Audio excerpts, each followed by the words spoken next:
Hello, everybody! That's not right. Hello, everyone! And welcome to the inaugural / first episode of AniCast. There are also like 4 other AniCasts on YouTube, but all of them have like 4 episodes with 12 views apiece. And none of them are me, so who cares? Yeah. I thought of just like cribbing Weebcast and like renaming it Weebcast Reborn, but I respect those people too much, so I ended up like settling on to AniCast. It accomplishes anime, podcast, it's all there in the name, it's a nice short name, hopefully marketable. The other thing is we couldn't agree on any other name. Right. I wanted it to be peer reviews with normies, but I think he was too ashamed. And that brings me to my guest, whose channel this will also be on. Who are you? Justify your existence. The name is Arc454. Let's see how long we can keep these names up. I'm smithing the narrative. You may also be watching this on my channel. We have history with Dragon Ball, I guess. We both grew up on it, didn't we? Yeah. Carried me through my first 12 years of life. Yeah, I'd say so. My first couple of years of life were like Dragon Ball Z, Gundam, Sailor Moon, and then there was like Metal Gear Solid and Final Fantasy X. Right. That was life. That was my early age in life. I've watched, I believe, everything except for most of Dragon Ball. My buddy here, I believe, has watched pretty much everything except for Super. That's right. I've seen the big fights, and I know the major plot points, but I haven't actually sat through it and watched. Would you believe he wanted to see this movie and he hasn't even seen Super? Shame. Shame. For shame. But I guess that's pretty much as we can squeeze out of that boring intro topic. What are our general impressions? You want me to start, or would you like to? Well, you're the host. I'll let you go. All right, quote unquote host. Yeah. I would. I hate numbers sometimes because everybody uses them different, but I'd give it like like a strong 6 to a light 7 out of 10. It's a big, dumb fan service action movie. Everything sort of exists in this movie, I'd say, to justify the action and the fan service. I guess that's general impressions, because other than that, I'm immediately going to start talking about the fact that it's 3D. What did you think in general? I really enjoyed it. It was definitely a very basic, run-of-the-mill formula plot-wise, but I did enjoy it. Giving it a number, I would give it a 7. But that's just probably as far as I'm going with that. Yeah, it's aight. Formulaic and generic would probably be the 2 main words I'd use, sort of like you said. I guess the big thing anyone's got to talk about, it's 3D. What did you think of it being 3D? I didn't mind it, but when you give me a 2D intro before introducing me to a 3D world, kind of, I don't know, you set my expectations kind of high, and then it just kind of falls flat seeing 3D. It's surprising how many, I don't know if I've seen a movie do that before, but I have seen shows do that, like a couple of minutes of 2D at the beginning and then suddenly it's 3D. Right. A couple of seasons ago that, oh god, I can't remember the name. It had Tesla in the name. It was one of the big memes of the season like 3 seasons ago. Somebody will know it. It opens with 2D animation, and there's like little flashback scenes that pop up on the phone. Like every once in a while, there's like a close-up shot of a character, like during a fight, where suddenly I'm convinced it's 2D. I mean, it was like a second at a time, and obviously right. I can't rewatch it, so I'm not totally sure. A lot of those shots looked 2D. There were shots where like suddenly the camera's like panning to, the water getting splashed up by a fight, where suddenly it's 2D. The backgrounds, like the skies and the buildings, like any character that they weren't going to model for the movie because they weren't going to be there enough, like be present enough, that was 2D. And the sad thing is, all of that was beautiful. That's the bittersweet pill that you sort of have to take with this movie. Yeah. We watched it in a theater. How was that for you? Man, there's nothing like watching. Still popcorn. I was really looking forward to fresh popcorn, but they let me down. Yeah.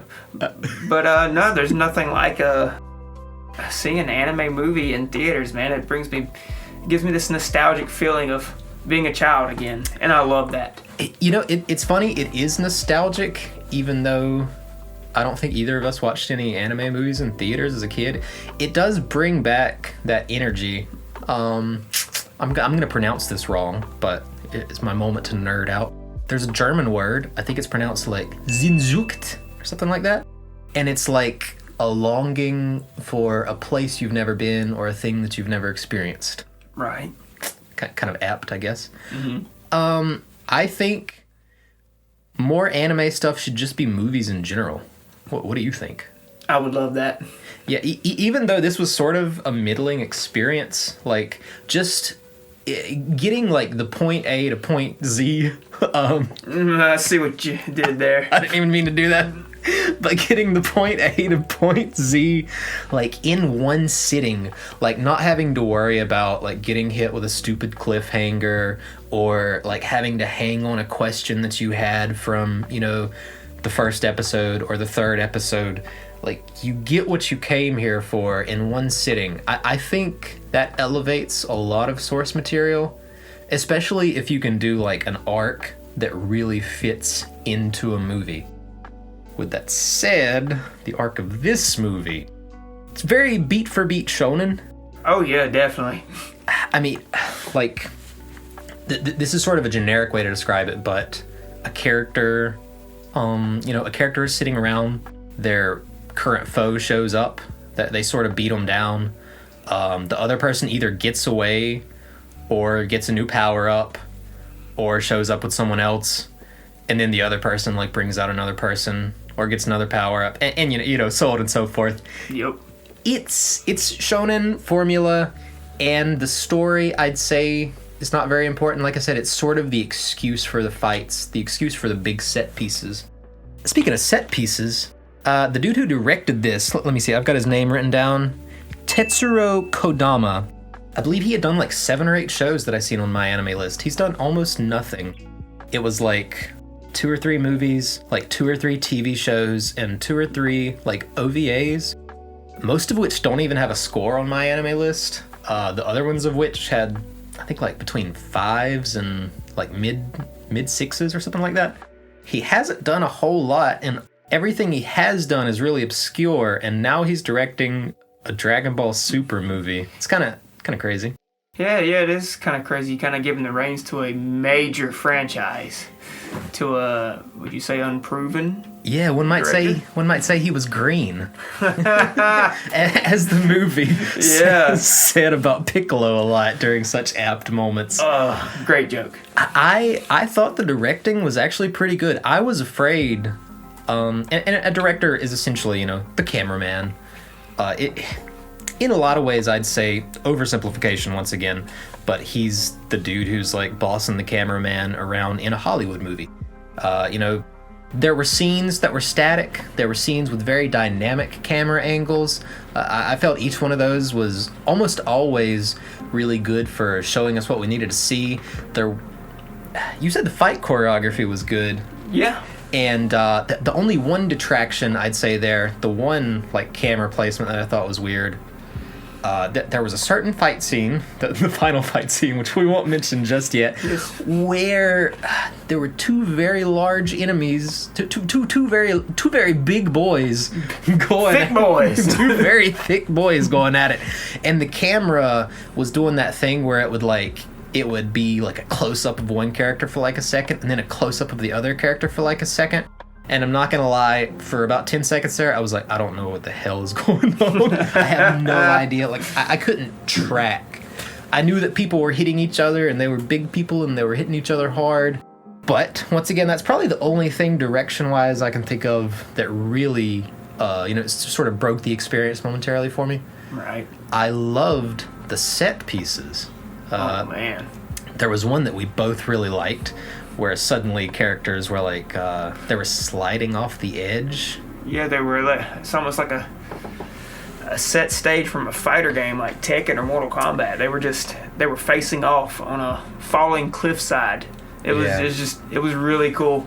It was definitely reminiscent of some fight scene that I cannot bring to mind from an old fighting game. I want to say Tekken, like... I'm almost sure it's Tekken. It definitely felt very much like this. Like, they're facing off.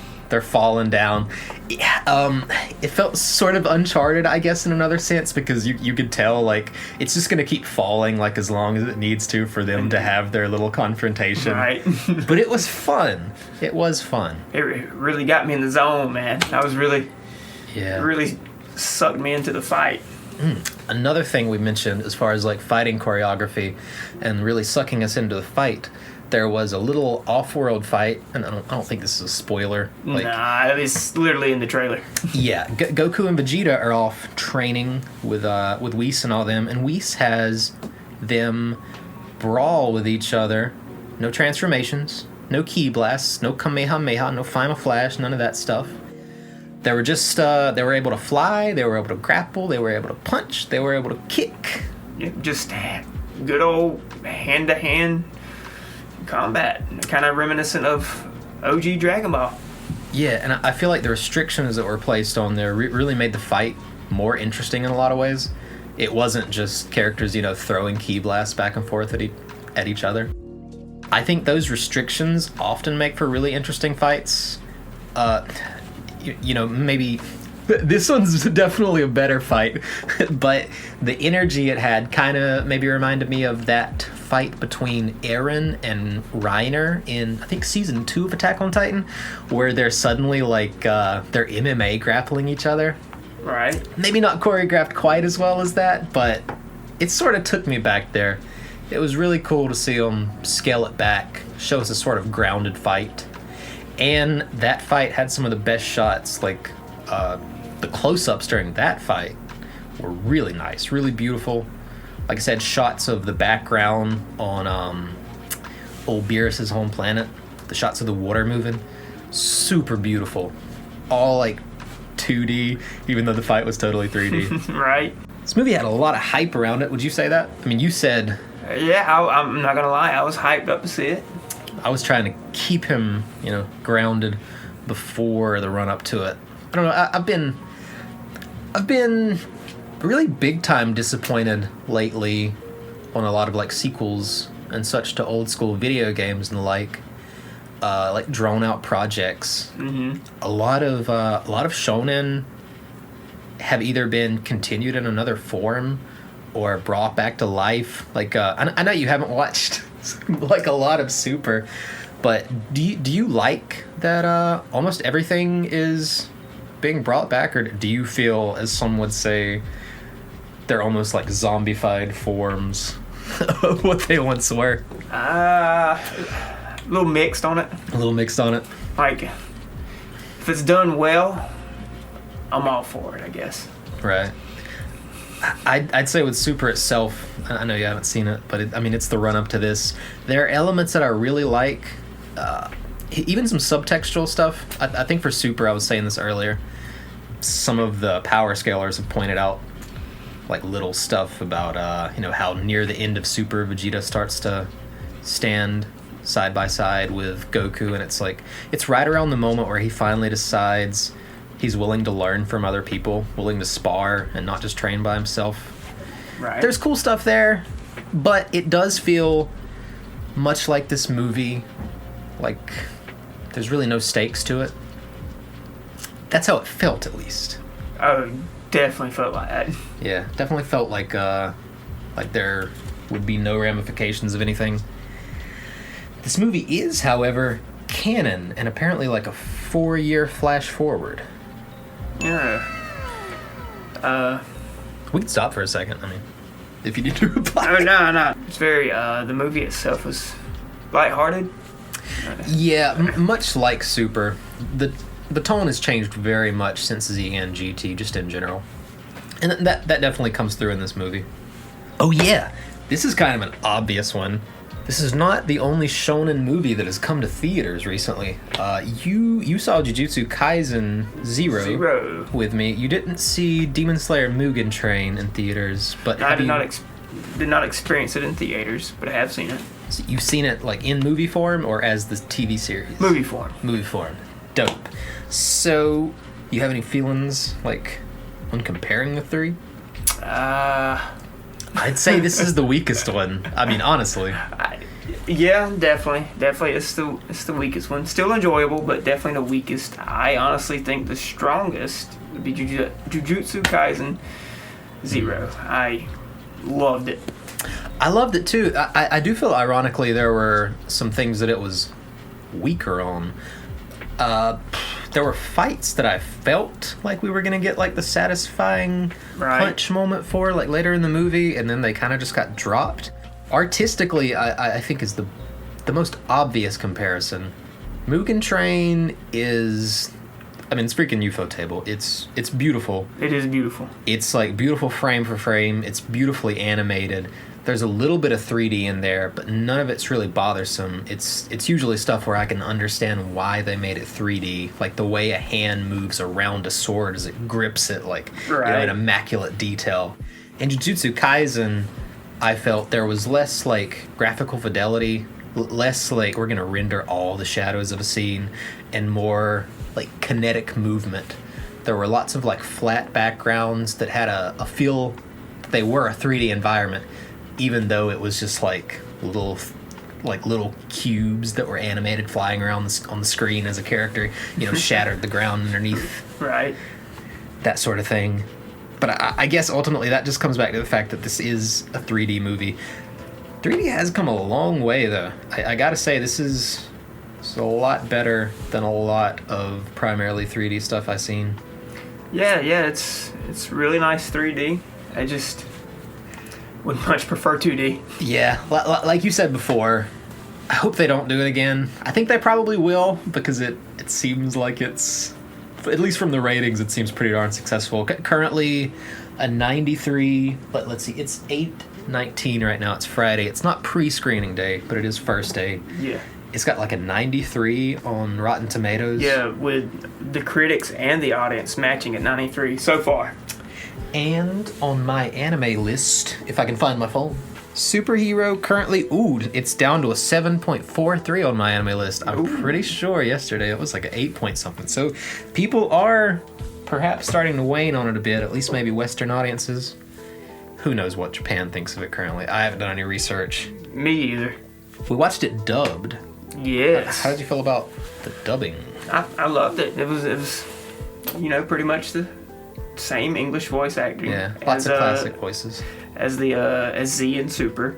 Mm-hmm. One thing I noticed, I think at some moments in the movie, the lip syncing was a bit off. Yeah. And it's been terrible with the dub on with cinematics in like Dragon Ball Xenoverse 1 and 2, and even in games like Dragon Ball FighterZ. I see. So it's a bit frustrating that you have this big of a movie and you don't have it lip synced perfectly. Yeah, I noticed that.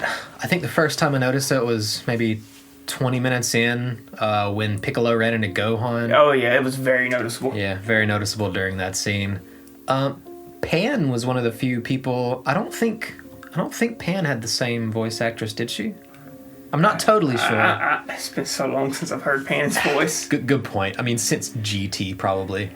Yeah, and who knows if that voice actress is still with the company. Yeah, there's really no telling. There were a lot of supporting characters who I thought were kind of weakly voiced, but wasn't all that important, I guess. And it's kind of something you expect from any dubbed movie at this point. Yeah. And as much as I sound like a sub-elitist sometimes, I mean, I don't understand Japanese. So it's not like I even know what I'm talking about. This movie's like a 4-year flash forward, apparently. I think. Yeah, because Pan's 3. Pan's 3.5. Mm-hmm. 4 years after like the start of Super. Oh, the start of Super. Yeah, I believe it's 4 years after the start of Super, starting with Battle of Gods. Gotcha. That's interesting. It's a weird thing, isn't it? I believe it is ahead of where the manga is currently, so I don't know how that's playing out. On one hand, that gives us the satisfaction of, well, should we just start spoiling things now? It's kind of feeling hard not to. Spoiler alert, guys! We're heading in that territory. Yeah, like on the topic of the 4-year flash forward, we get the satisfaction, like the big coom of seeing Beast Gohan and Orange Piccolo. I can't help but think, like, at some point during the production of this movie, Toriyama had, like, come up with the design, or maybe the movie people. God, who knows who come up with the design? Someone must have come to him and asked, like, what we had this design for Piccolo in his new form. What do we call it? And he was like, he's orange, right? We'll just call him Orange Piccolo. I don't know. This was also way funnier when we said it earlier. That's the sad thing about talking about these things before we start recording. But yeah, 2 new forms, and we get that big climactic moment with both of them, but it also means, as far as Super is concerned, God knows how long it'll be before we get that in the actual series. Yeah, they're just gonna be... Yeah. You know, with all that said, though, I mean, you said, and I think this is kind of contentious, probably among Dragon Ball fans in general, you seem to actually relate quite a bit with Gohan these days. Yeah, man. He's a really... I personally, adult Gohan is my favorite version of Gohan. He's a very cool, grounded, chill guy. You know, I relate to that. I'm pretty chill. He's very lazy and inconsistent with his training, which I relate to because of my inconsistency with exercising. Right. I'll be in it for a bit and then just drop it for a while. It's hard to make it a real habit. Yes, I was going to say, you said you related to him the other day, and I said it's kind of funny. People constantly hound him in universe about how he doesn't train, but he might be the only, like, functional adult who is a Saiyan. All the other Saiyans are kind of...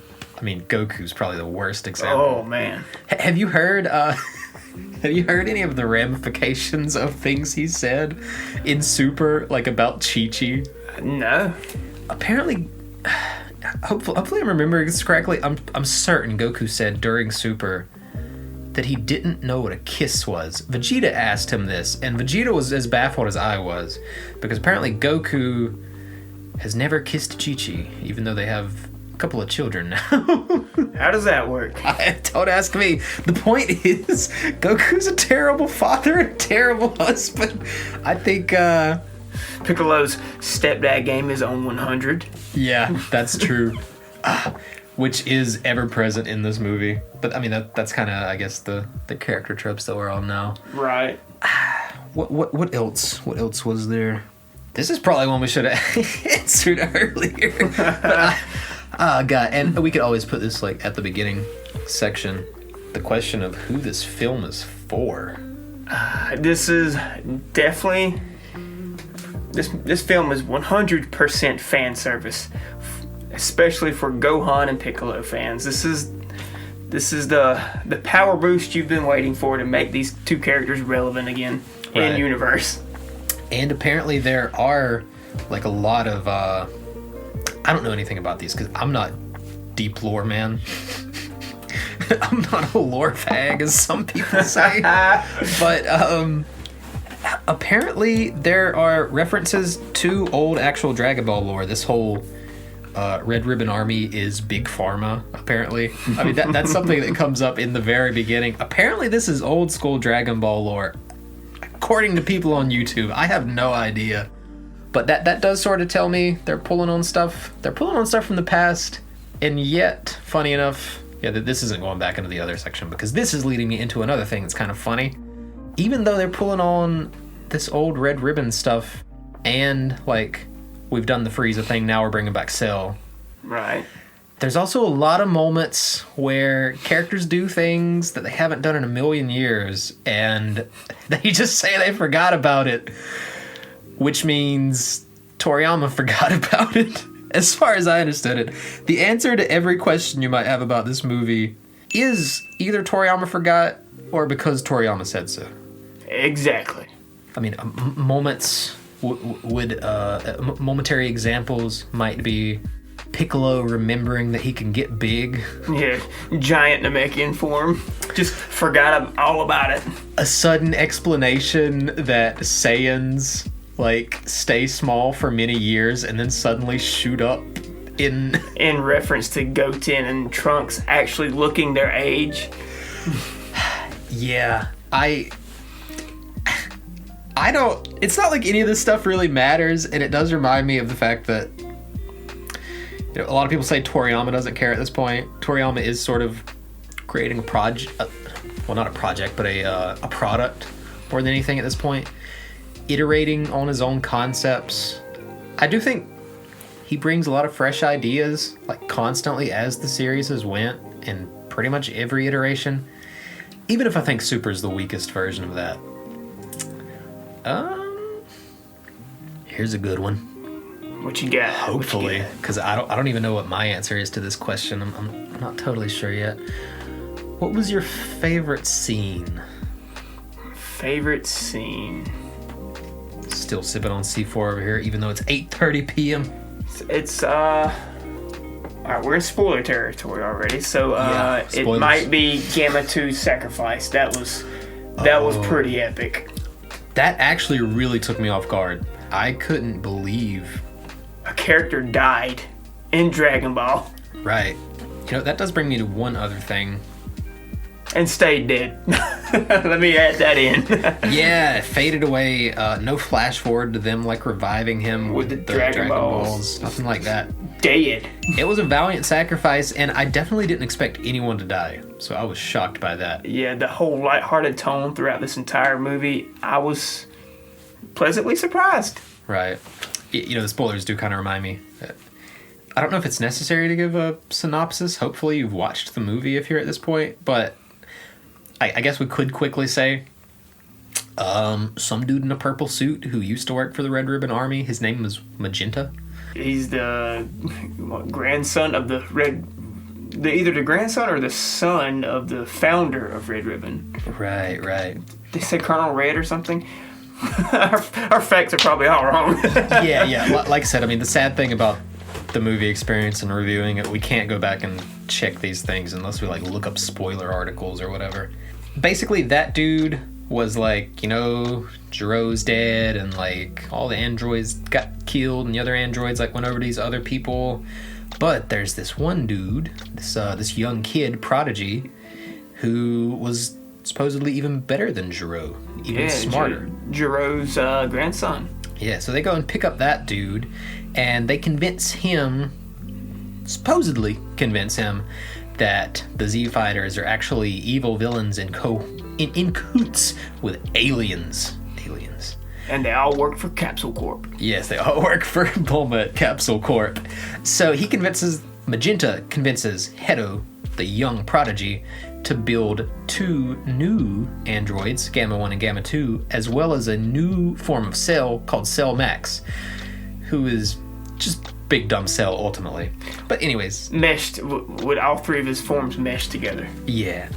All that happens, and it's all, the background, the reason for the fights to happen, the reason for us to get our little bit of fan service with Pan, with Piccolo, with Gohan, ultimately, obviously, with Gohan. Right. But I mean, that's pretty much about as much as I'd say you need to know about the story. It's not even all that important. I keep saying this, but I think it's an excuse for the set pieces and for the fights.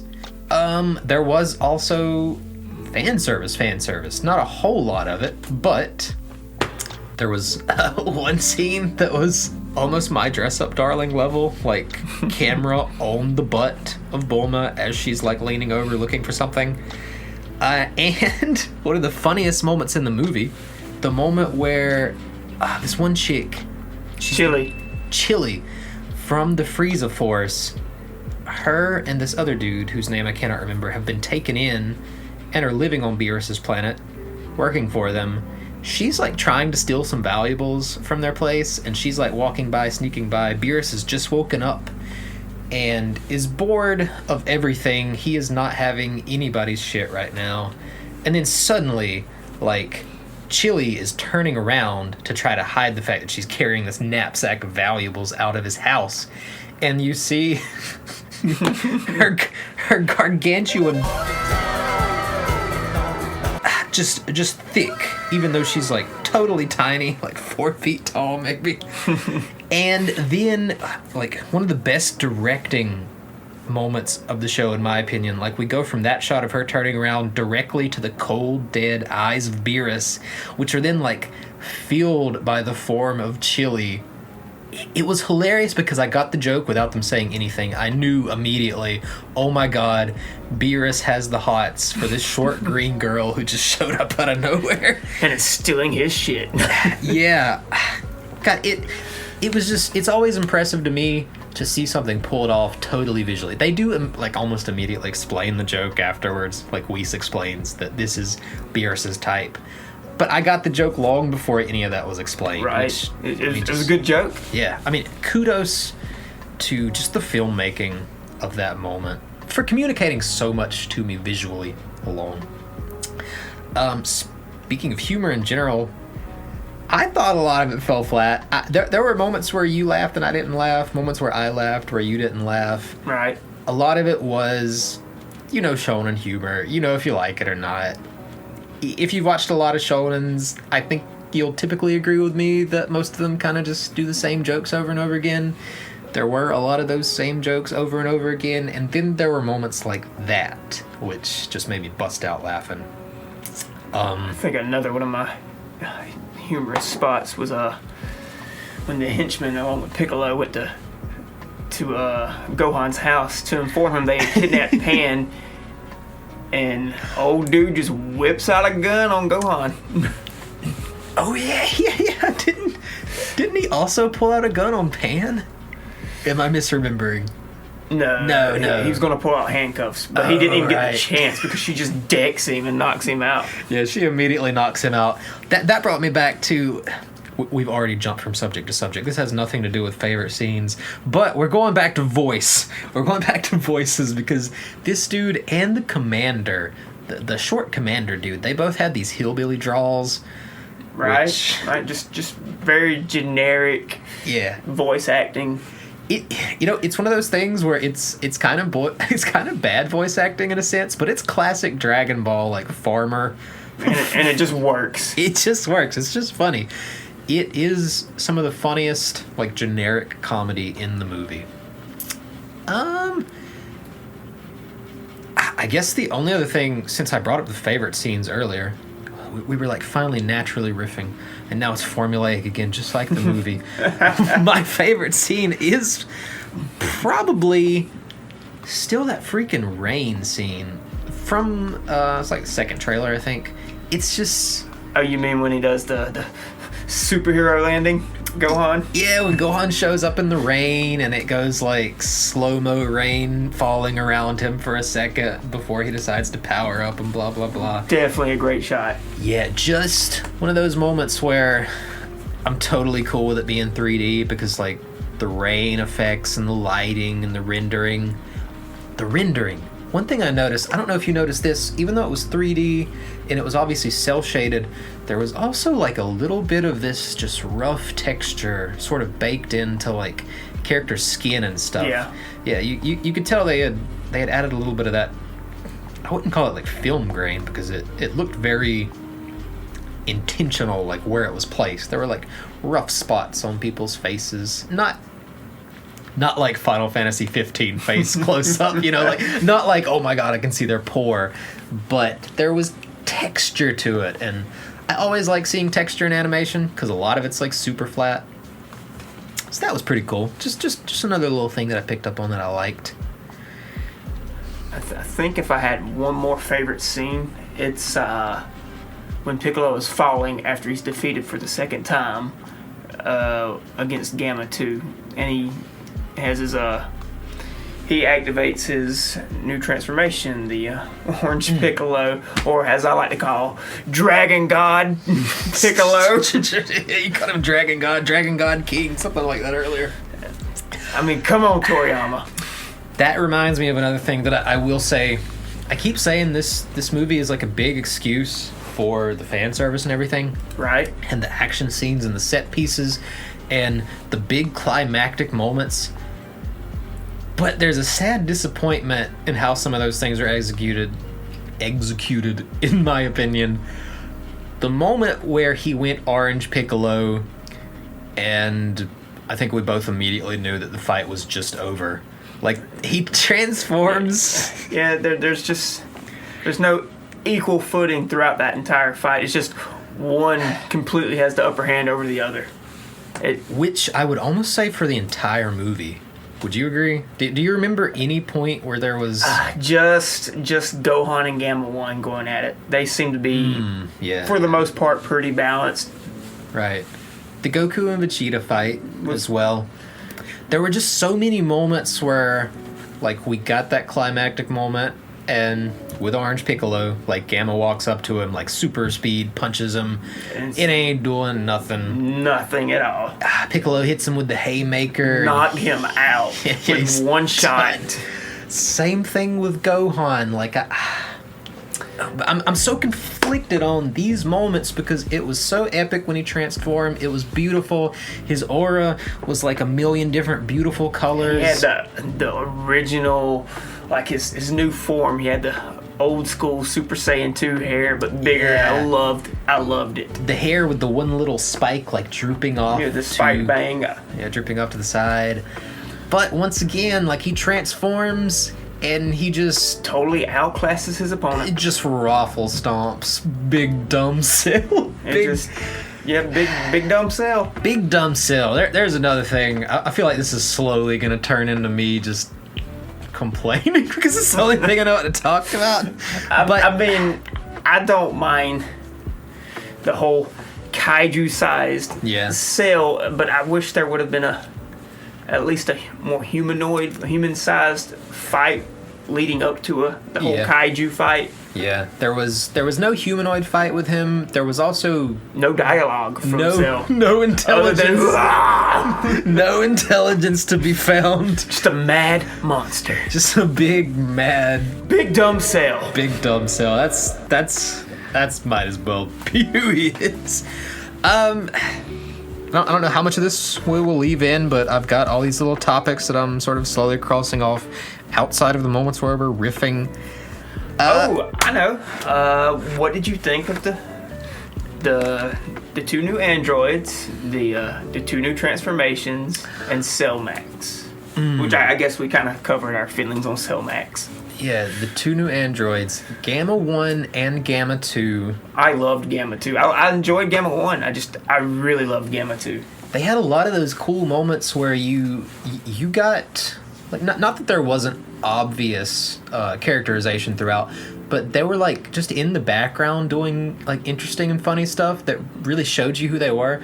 One of them was really trying to go for this, like, brotherly hero duo thing, like leaning on the dude's shoulder. It was two. Two was like, you could. Yeah. It totally gave off the older brother, younger brother vibe. Where one is definitely the more mature older brother, and which makes sense. Probably the first creation. That's true, and then two being the second born or second created. But he was really going for it, and Gamma 1 was just not having his shit. Definitely not. I mean, they just had this non-audible dialogue in the background. Yeah. We're having a total different scene. Yeah, total different scene, yet they're completely in focus of the camera, having who knows what kind of conversation. Well, I mean, at moments when I don't think there even was any dialogue, the funniest moment was probably him trying to lean on him and then him just sort of like stepping away from him and letting him fall. They also had those whole hologram things. That was a little... Two did it. Yeah, two. He was the quirky superhero. Yeah, definitely. Like, whenever you'd have a key blast or an explosion, he'd have a hologram of words describing, like, kaboom for his explosions. Like comic book style action sounds. I don't remember what they're called. But. And, they just...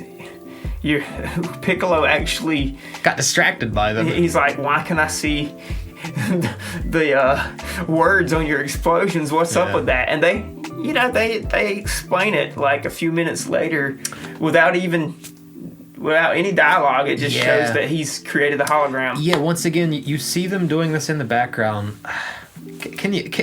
People, can you tell how conflicted we are? There was a lot of stuff like that where characters just like had a little characterization in the background. Yeah. I love stuff like that. I like that they clearly explained why we can see the sound effects on the explosions and stuff. Because it's... Without needing to explain it. It's just shown. Yeah, they're just in the background once again. The camera's zoomed way out, and you sort of see the shape of the hologram actually coming up from wherever it's coming from and forming. And then immediately fade away. Yeah. So that was kind of cool. You said, what did I think of the 2 new androids? When the movie was first announced and they released the artwork, I didn't really care for their designs. I thought they were kind of boring, but the more I've seen of the trailers and actually seen the movie itself, I've really grown to like their designs. The more I've seen of them, the more I thought... I don't know, I think I acclimated to them, is what I would like to say. Because the more I seen them, the more I thought, this is like very great Saiyaman. Oh, definitely. They really went for that whole superhero aesthetic. And it makes sense because they were designed by the younger scientist who's obsessed with superheroes. He quote unquote thought he was, helping him. Turns out, I mean, he admits later on that he kind of knew that he was being tricked. But he went along with it to be able to create his ideal superheroes. Yeah, he wanted funding, so that he could actually create the heroes he wanted to, create his ideal, like you said, superhero androids. You want any water? Oh, no, I'm fine. But what about Gohan and Piccolo? How do you like their new forms? I like the new forms.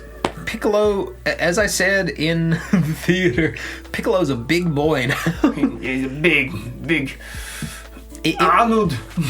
It wasn't like Super Trunks, like hulked up, but he was beefy. Yeah, he was very beefy. Continue. I'm sorry.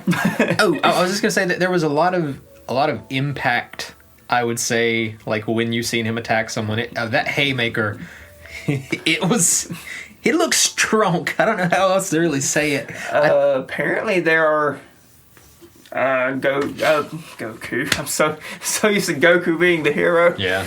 This is such a nice change. Oh yeah. Such a nice change. That is something, we might look back on a little bit more. At least we finally got to see someone else save the day. I as much as I love Goku, he's probably my favorite protagonist in Dragon Ball. I'm sick of him and Vegeta having the spotlight. Yeah, I loved the new forms. I do hope we get to see them in 2D one day. Yes, I hope. I hope the movies go back to 2D. It was a nice change. I mean, didn't look terrible. Yeah, could have been better. Yeah, I was saying this the other day, and it's something I noticed when I was going back through one of the trailers frame by frame, and I do think this has a real effect. Like, often a studio will do 3D and they'll animate it sort of like it's a video game instead of like anime, and I think it's a big part of why a lot of these 3D movies and series don't look as good or just as quote-unquote anime, because they animate them like one image per frame, whereas anime, as opposed to 3D and Western animation, often has this transparent way of being animated, where there will be an image on screen for like 3 frames, and then there will be one on like 2, where it's sort of, not only does the animation ease out and ease in, but the frames that are being used often ease out and ease in. Right. And it creates often more impact in certain moments. And they do that here. There are scenes that are just image per frame, like constantly, but there are also ones where you get that impact because there's like a big weighty like 3-frame image where contact is made. But because of that, it lingers for a moment and you really feel the contact instead of everything being like super fluid. It's one of the reasons I kind of really hate all of these. We've interpolated and turned the animation 60 frames per second, because it no longer really has the impact that anime often does. It feels like everything's the same level of fluidity. That wasn't as much of an issue here. There were moments where it was, There were moments where I think they got it right. But I do think it makes a big difference because often with movies like this, if you pause it on a really good frame, you can almost be convinced that it is 2D. A lot of shots look 2D, and I'm not sure if it was 3D or 2D. It looked good. Mm-hmm. And it's the moments with a lot of motion where I think it really comes through to you, especially when they get the motion, in my opinion, wrong, where you start to notice that it's definitely 3D indeed. Well, the other thing on Gohan and Piccolo, once again, I hope we see them 2D, and I hope we see them on equal footing with some other fighters at some point. That would be nice. Going back to the transformations themselves, apparently Piccolo, he has 2 separate forms. You know, he has base. Yeah. He has potential unlock, where his actual skin shade kind of changed to that orangish green. Yeah. And then the actual beefy boy. Yeah, where he's like full orange. Don't get me wrong, I'll give the form about a 7 out of 10. I feel like maybe the bulk just doesn't fit Piccolo's personality to me. It just, he's... I agree. Strategic. He's very strategic. I would like a more... He's not a brute force man. No, honestly, when I think of Piccolo, I think of a great martial artist tactician. I almost want to think about Bruce Lee. He's like an old master. Yeah, so I would think that the bulk is not needed for a character like that. Yeah, it does.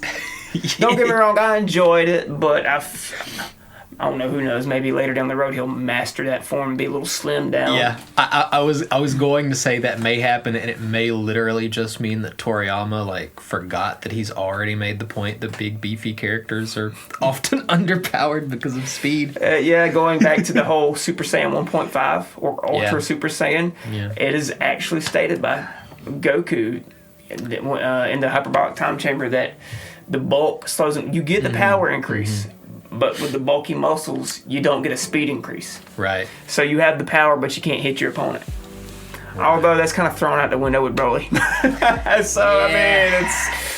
Broly is just an agent of chaos. He's the Hulk of the universe. Yeah.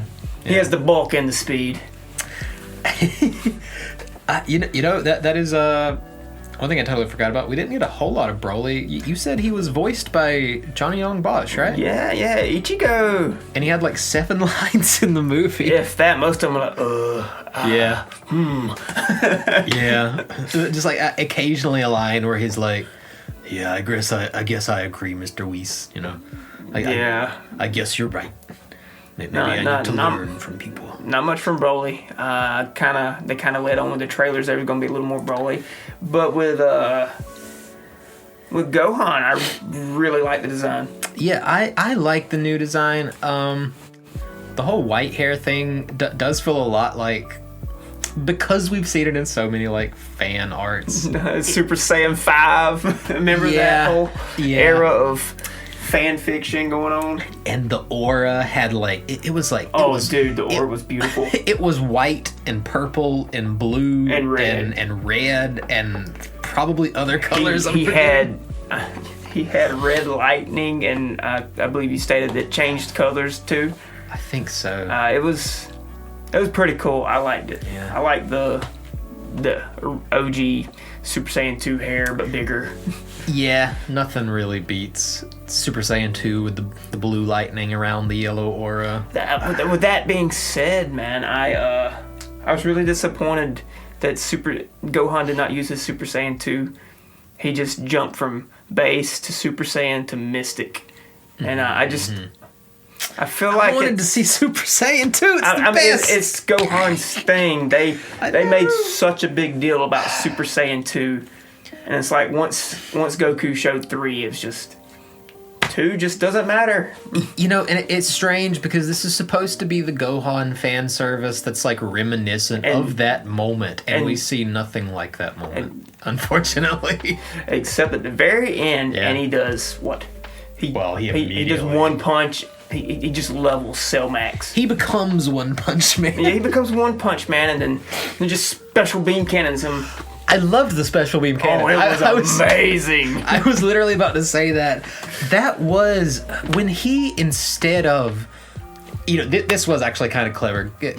Gohan is told by Piccolo, like, before he goes off to, try to quote-unquote hold Cell Max down, he tells him to use a Kamehameha or whatever, just make sure to tear that big old boy's head off, because his dome is his weak spot. Yep. And then, when you see him way off in the distance and you see, like, the blue energy growing, you keep thinking it's a Kamehameha, and then it slowly zooms in and his fingers on his head, and it's a big blue special beam cannon. Yeah, oh, it's beautiful. It was beautiful. A lot of the energy stuff actually looked very 2D. It's hard to tell. For sure, some of the energy shots from the Gammas, yes, they were definitely 2D for sure. Yeah. I guess Demon Slayer has made it harder to tell as time has gone by, because some of their 3D effects clearly are 3D effects, but hardly look like it. I'd say the same thing in some instances here. Like the energy auras and the energy beams, it's hard to tell sometimes. Oh yeah, they did them really well. Yeah, it was very convincing. Go back to I guess we could quickly cover Cell Max. I mean, Cell Max. The design was okay. I mean, it was a mesh of all three of his forms. I can respect that. I would have preferred I almost wish they could have completed Cell Max so he could be his truly perfect form. I said it was formulaic, and I believe it is very predictable.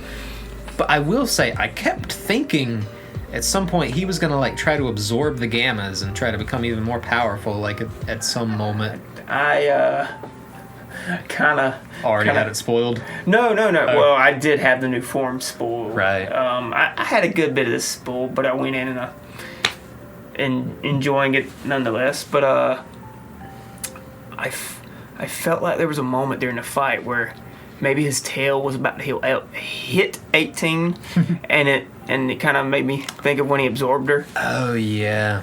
I think it was his tail. He was about to hit her regardless. Yeah. And it just totally, her shocked expression, it was like, is that like a reference to when she was absorbed? Yes. Speaking of that, and something I mentioned earlier with the big camera close-ups, because I remember one of them was a big close-up of his tail.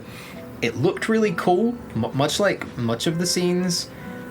These scenes where it was super close-ups of the big guys fighting, Cell Max and Giant Piccolo. Yeah, Giganto Piccolo. Where I couldn't really tell what was going on, but that one close-up of the tail, it looked really cool. Yeah, it is I can't say that. Club with holes where they shoot energy. Yeah, the purple energy blast he kept shooting from his spots on his body. That was kind of creative. That was, I didn't see that coming. I wish. It's no big deal. I should have silenced it there. Oh, I thought the recording stopped. No, we're still going. 57 minutes strong, boy. Oh, we hitting that hour mark, man. Yeah, who knows? I wish there was more to sell. I would have liked more. I would have liked a personality, not just a mindless monster. Come on, man. It was totally like the Batman versus Superman finale fight with Superman, Batman, and Wonder Woman fighting Doomsday. Yeah. Well, also, he was not only, non-intelligent, big, dumb Cell. Oh, God, there was another issue I had in mind for a moment there. Was it the no dialogue? No, not just the big dumb Cell has no dialogue, but also the fact that he was always either overwhelming everyone around him, or he was getting hog bench stomped by Beast Gohan. There was just no middle ground with the fight. Yeah, I wanted to see, I wanted to see a fairly even fight. The biggest thing he'd done when the show went Gurren Lagann for 10 seconds, he created this giant compressed energy ball that was the size of Earth, and it zoomed way out. And then it sunk back into a hyper focused energy ball. Yeah. And then let me see what that was right before the special beam cannon. Yeah, Super Piccolo, super big giant Dragon God Piccolo. Piccolo. He like wrapped his big long arms around, and totally reminiscent of the the Raditz and Goku. I Yeah. thought that was genius. There were a lot of throwback references. Yeah, the references definitely made me feel like, you know, there's a lot of moments here where people were thinking about like how can we make the old school fans like really Make them pick feel up warm on and this. fuzzy inside. Yeah, I don't know how to say it other than it is a reference. I don't know where I'm going. There were a lot of them is the point, and a lot of them I'm sure I didn't get, which, you know, Yeah, we probably missed a few. yeah, I'm sure. I had another note down here that just says like themes ? But I don't know. Gohan's back, baby. That's the theme. That's the theme. Gohan's back and Orange Piccolo. The theme is new power-ups and doing the same thing over and over again. But it's fine, I guess. At least the fights were choreographed pretty nicely. You know, to be fair, it is nice to see, and I think this is kind of true of a lot of the new Dragon Ball stuff. I don't think it's trying to be anything like highfalutin or Right. you know, super deep. It's an entertainment product, which I think is sort of what Toriyama specializes more and more these days at, and has for a long time. I think he continually I don't know, reiterates on his ideas, changes things, at least up to the end of Z. He was always throwing new stuff at you. I don't know if that's necessarily true anymore, but it's always evolving, I guess. I don't know where I'm going with this. On to the next thing. What's next on our checklist? It just says Toriyama, oh Toriyama. Which was actually like the precursor to the other note we made after getting out of the movie, which was just the answers to your questions are Toriyama said so and Toriyama forgot. We've already been over that. Yep. Toriyama is a comedic genius. Toriyama is the god of his own universe. I wonder how much Toriyama had to do with this movie. In my heart of hearts. I don't know. All of these movies always say like original story at the beginning, but all that really means is he wrote the original story. I'm pretty sure, don't know. like always, he did all of the character designs, like he's done with every Dragon Ball Z movie. Thank goodness. Oh yeah, man, his art style's awesome. Yeah, I love the art style, and it does still have that like you can see like the characters like biceps and triceps and rhomboids and all these other names that I'm probably getting wrong right now. Muscles to the max. Yeah, you can see all the little individual muscles and stuff. It's always a nice thing to see. At least somewhere manly anime designs are still alive. Yeah, I mean, we've already said this big dumb action movie, 100% fan service. 100% fan service all the way. You know, I enjoyed it. Yeah, I enjoyed it. Oh yeah. Here's one thing that we haven't talked about that I kept saying we needed to. The soundtrack. It's a nice mix. Yeah, it was. Electric. There was electronic and there was even some electronic dance music during that one fight. And maybe a little rock or electric rock. Something like that. There was some of the guitars. There was like a little bit of, you know, the sort of Bruce Faulkner-esque, like surreal, like synthy stuff. Just a little bit of it. There was also a lot of orchestral music. I'd say this was another one of those things that made me think that they're really trying to satisfy as many people as possible. They want to give all the people who like all the different soundtracks like their moment. The soundtrack did, as I've heard a lot of people say about Faulkner's music in general, people often say Faulkner's music is leading, like it sort of leads you emotionally in a way that is maybe too hammy for people. I always thought it made the world feel surreal and otherworldly, which is what I grew up on, which is what I feel Dragon Ball is. Yeah, Yeah, we didn't grow up with the original orchestral soundtrack. Yeah, and going back and actually seeing Dragon Ball Z with the original soundtrack, it just, after being introduced to Dragon Ball Z with the Faulkner soundtrack, it just doesn't fit to me. Yeah. And I mean, that's just a personal preference. It's what I'm used to. I do think it fits, like, the bigger than life, like, alien vibe sort of Dragon Ball Z. But it also leads me back to, like I said, a lot of people call that soundtrack, like, emotionally leading.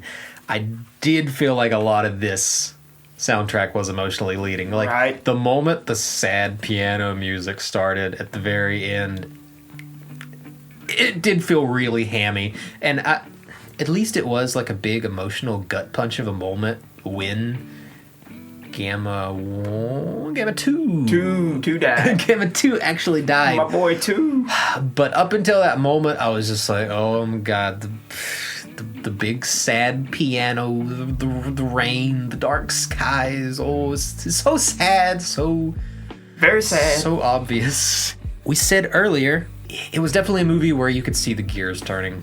Definitely, it was very predictable. I knew from the start the Gammas and Gohan and Piccolo and the rest of the Z Fighters were going to team up against Big Dumb Cell. Yeah, I remember multiple moments, like 10 minutes before something would happen, I was just like, okay, this character is going to show up right after this.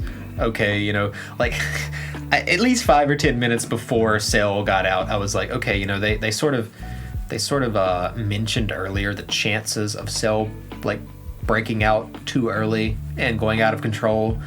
There was definitely a moment, like a couple of minutes before, where I said Cell's about to break out and be out of control. There were a lot of moments like that. Right. You really knew exactly what was about to happen. Genre savviness is part of that, obviously.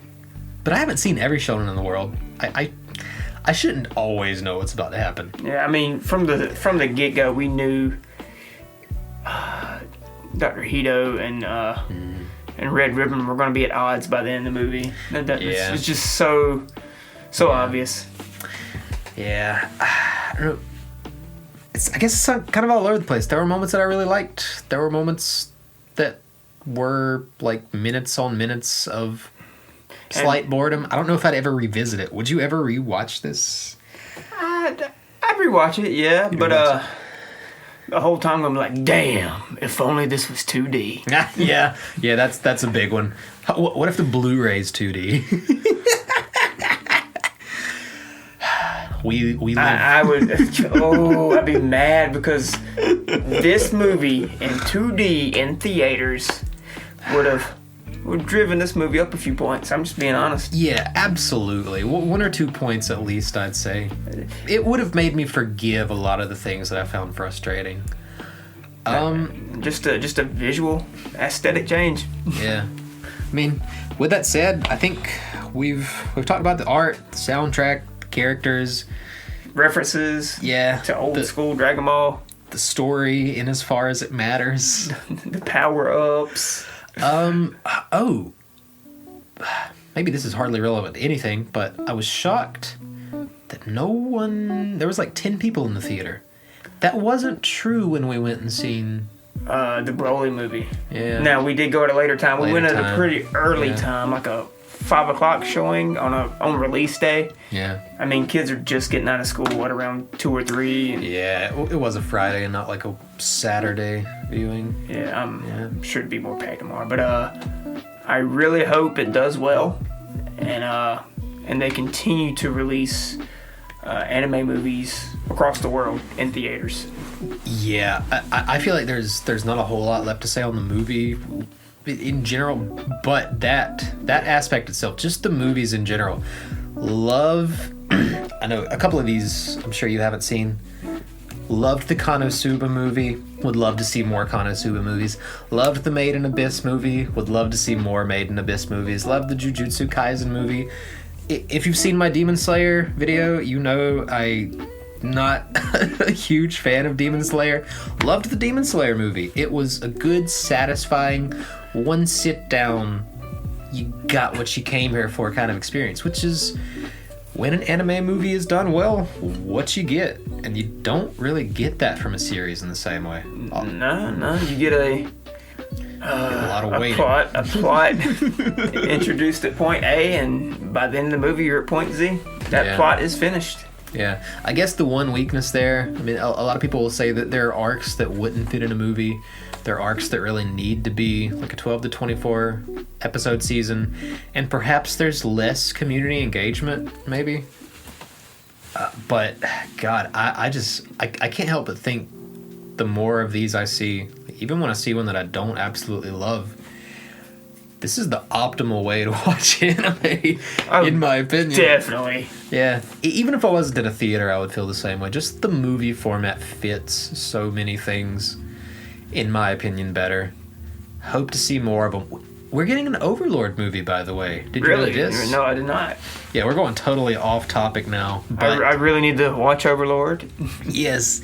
Apparently, I'd complained in one of my earlier videos that Overlord has been a bit soft this season starting out, but apparently the volumes that they're adapting for the movies are like some of the darkest stuff in the entire storyline. So it's getting real, huh? Yeah, apparently word through the grapevine is it was stuff that they couldn't do for TV anime, so that's exciting. Whoa. And that's another thing that perhaps the Made in Abyss movie was good for. Made in Abyss goes hard and dark in every way possible and is not for most people, but that movie was definitely some of the most holy crap, I can't believe they adapted that, like outside of the manga moments. And there's another strength for movies, I guess. You can do an R-rated 18 plus anime movie if you really want to. Yeah. Can't really do that with a series unless you want black bars all over the Crunchyroll version of it. But that's true. That's another. I don't know. Is there anything else? Oh no, you just talking about the differences between a theatrical release, what you can get away with. As lighthearted as the movie was, I'm surprised there was a little gore. Piccolo lost an arm, he got dismembered, and Cell Max lost an arm, and there was a little blood. That moment where he lost an arm, they cut to the arm on the ground, and it was not like there was blood and muscle fibers with machine. I want to say so. I was expecting like a clean clinical shot, to avoid that stuff, but they really showed it to us. For a moment, I was like, that, aside from the 3D, and I'll get crucified for saying that, it almost felt like a shot from a show like Evangelion, like a character's arm getting dismembered. Or when the Avas. Yeah. That was... The Ava was definitely what I meant to say, but yeah. It was... You people know the moment if you've seen it. Something else. Yeah. Is that gonna do it for our very first episode? Yeah, I think it is. I feel we're floundering. I will say, and I don't know if I'll move this to the front or leave it at the end. Obviously, first time either of us have done a podcast. I'm used to scripting everything. Obviously, we can edit this, but this is us being real. Raw reaction. Probably not the best one. Will probably be looked back on with horror and cringe and rage at my former self. Why did we do it like this? Why did we possibly? Why is it so ass? Why is there no video? Oh yeah. What? Also, this whole eye contact thing we've been doing the whole time because we're both surrounding the same mic, just staring at each other. Right. Little awkward. But what? An hour in, we've kind of adjusted. Never felt this close to another man in my life. Ooh, no. With that said, yeah, I think these will get better as they go. We're gonna try to. At least monthly. I'd like to aim for weekly eventually. Yeah, I would love. We just need to get on the same page with the same anime. Yeah, viewing schedule, same anime. I'd like for this to have a visual component. I'll just be obvious here. I want it to be sort of in the vein of something like the old Rest in Peace Content. videos. If you know Best Guy Ever, and as I often say, the artist formerly known as Digibro. God, I love content, and it's gone, and it's very sad. Same thing, I guess, would be said for the Weebcast, which I mentioned earlier. I'd like it to be stuff sort of like that. Batches of episodes, I think that's the right way to do it. Like I said, weekly, hopefully, a situation where we're watching a couple of the same shows, and every 3 or 4 episodes, we do a little roundup review so that we don't get caught up on, how a single episode feels. Like a week episode can give you an episode of a review like this where you really tear something apart, where it was, it was just the hump in the road, you know what I mean? Right. So I want to avoid that. You said the other day you'd like to cover Kaguya-sama. Oh, yes, I would, after watching season 3, I would love to cover it. Definitely one of my favorite rom-coms. Yeah. Now that we both actually have fully seen this. Yes. And I'd say, I'll at least go back and rewatch and take notes. It's how I do everything. Well, with me being, I've only now this is one anime. I'm usually a dub guy, but we both watched it subbed. Yeah, Smith and introduced me to this, and at the time it was sub only. Yeah. And by the time I realized there was a dub, I'd already watched the first 2 seasons. So I tried watching an episode of the dub. It was good. It's just, I was so used to the subbed voices that I had to watch a new season until subbed. Yeah, and I would also like to go back and rewatch it dubbed. Yeah. Honestly. It'd be a great way to cover all the content again. And I've heard it's a dub that a lot of people like more than the average. Apparently, it's quite funny. The narrator.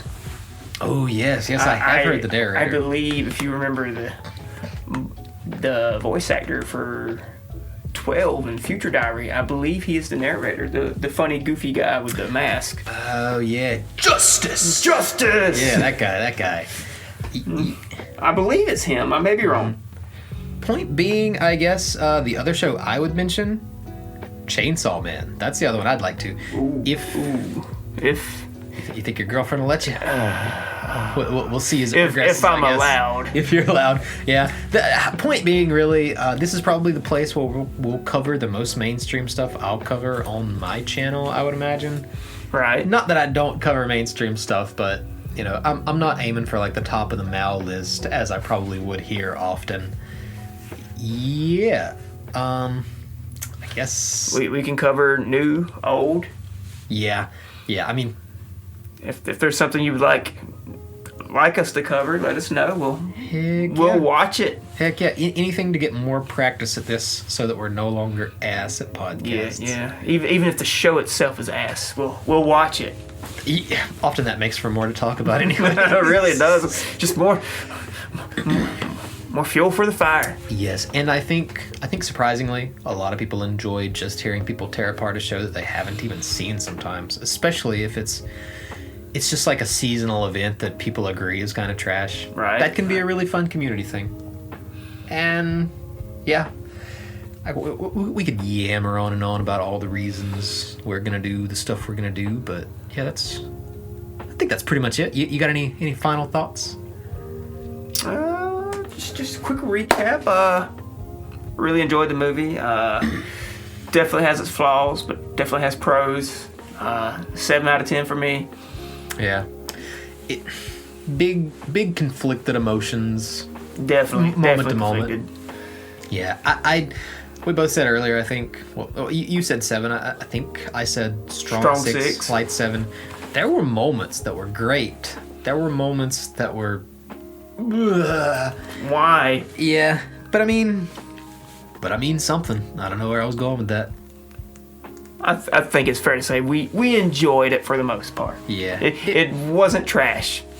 Yeah, I wouldn't give it like below a 5 or anything crazy like that. I don't know if I'd revisit it.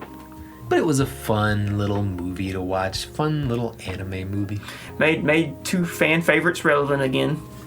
Yeah. I'm thankful for that. And it's obviously something people have been asking for years. I know it's got that big, as people have said on the internet, is this what you wanted energy. So, Definitely. yeah.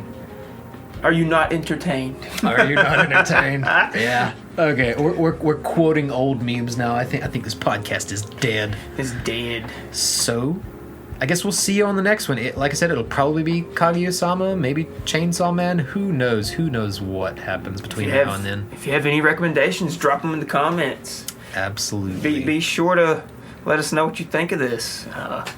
If you enjoyed it, maybe like and subscribe. Maybe. Please. Oh yeah, and go check out my other videos. If you're watching on Smithing the Narrative, go check out some of my like actual highly edited anime reviews. Nothing like this. Yeah, check our boy out. And old Arc454 over here. Yeah, mostly just streaming, but I'm trying to branch out. I definitely want to. He's been known to play a game. Yeah, or two. He's also done AMVs in the past, which is something we've both talked about doing again. Yeah, if YouTube will let us publish videos with music. Yeah, we're gonna make an effort at some point. We're just gonna run to TikTok. But I guess that's what to expect. He does streams and AMVs. I do anime analysis / reviews / memes occasionally, and now we do podcasts. Yes. Please subscribe. Yeah. Awkward silence. I guess the real way to end this is to say the only thing harder than starting this podcast was figuring out how to end it. Good night, folks. I think that works. Yeah. Yeah, that's pretty good. Hey. Dude, how long did we go? Jesus. How long is it, man? How long is it, man? How long is it, man? How long is it, man? How long is it, man? How long is it, man?